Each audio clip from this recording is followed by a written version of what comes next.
Daf Yomi, Tractate Bava Metzia, page 26. A, top of the page with the words dishasich tefe, where the item is extremely rusted, indicating that it had been left there for a long time. The Mishnah teaches if one found lost items in a new wall, from its midpoint and outward, they belong to him.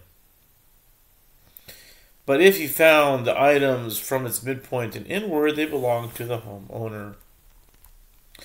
Rav Ashi said the determination of ownership with regard to a knife found in a wall follows the handle, and the determination of ownership with regard to a money pouch follows the laces at the opening of the pouch.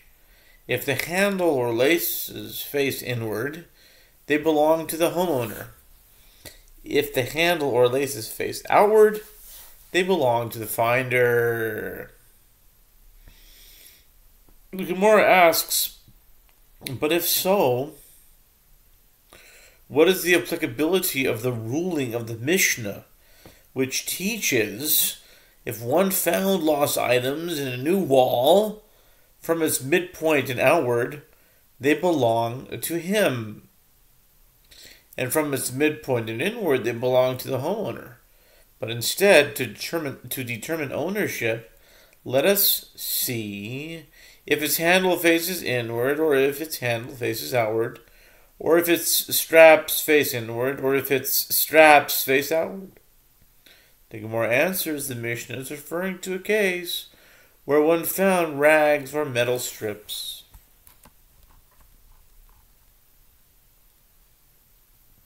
It is taught, if the hollow in the wall is filled with lost items, for example coins, the homeowner and the finder divide them. The Gemara asks, isn't that obvious? The Gemara answers, no. It is necessary to teach this only in a case where the hollow in the wall is inclined toward one side of the wall, lest you say that all the items were initially on the elevated side, and due to the incline they slipped and filled the entire space. The Tana teaches us that the homeowner and the finder divide them. The Mishnah teaches if the homeowner would rent the house to others on a regular basis, and there was a steady turnover of residents, even if one found lost items inside the house, these belong to him. The Gemara asks, and why do they belong to the finder? Let us follow the last renter and determine that he is the owner of the items. Didn't we learn in the Mishnah in Shekalim 7:2 with regard to money that was found before animal merchants in Jerusalem? It is always assumed to be money of the second tithe, as most of the animals purchased in Jerusalem were bought with second tithe money. This halacha applies both during a festival and throughout the year, as people would typically purchase animals for meat with their second tithe money. If the money was found on the Temple Mount, it is considered non-sacred money. This halacha applies even during a festival, when people would come to Jerusalem with second tithe money in hand, as it can be assumed that one who entered the Temple Mount had already spent that money, and only non-sacred money is left in his possession. The Mishnah continues, and if the coins were found elsewhere in Jerusalem, the following distinction applies.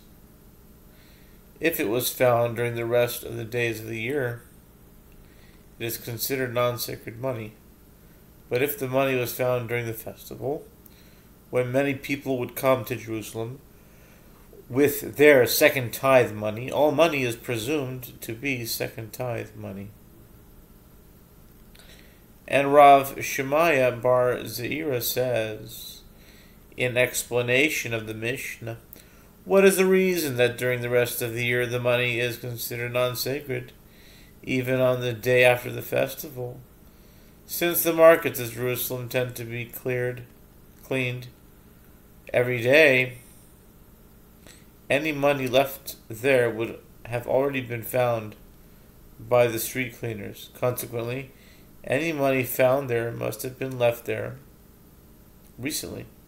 Apparently, we say that each of the first coins is gone, and these coins are other ones, meaning that they were left there after the conclusion of the festival. Here too, with regard to lost items found in a rented house, why not say that the items belonging to each of the first renters are gone, and these items belong to the last renter? Reish Lakish said, in the name of Bar Kapara,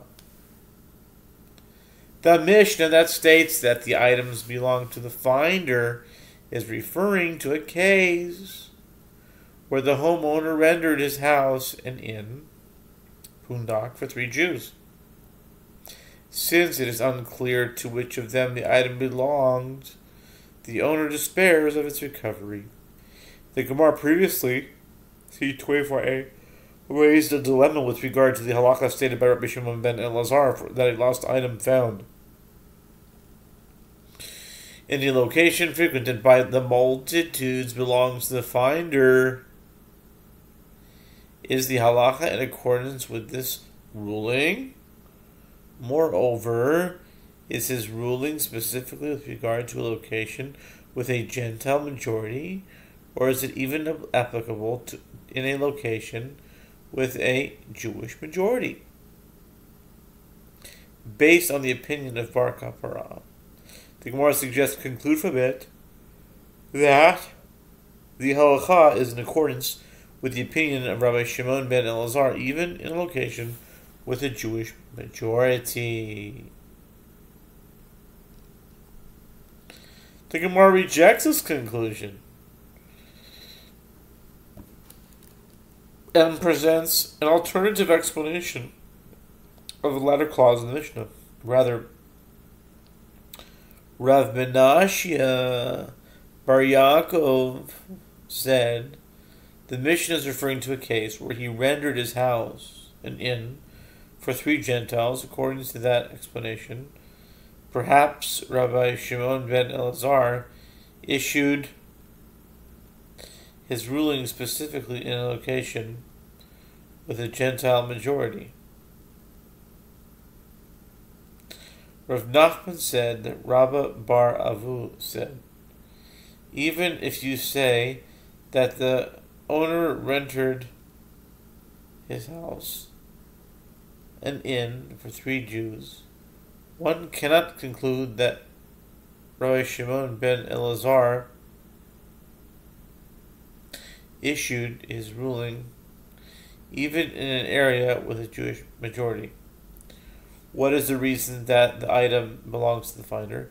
It is because the person from whom the item fell despairs of its recovery. The one who lost the item says, now, no other person was with me here, only these residents of the inn. I sent in their presence several times to return the item to me, and they did not return it to me. And it is likely that now they are going to return it. Is it likely that they are not going to return it? If their intention was to return the item, they would have already returned it to me.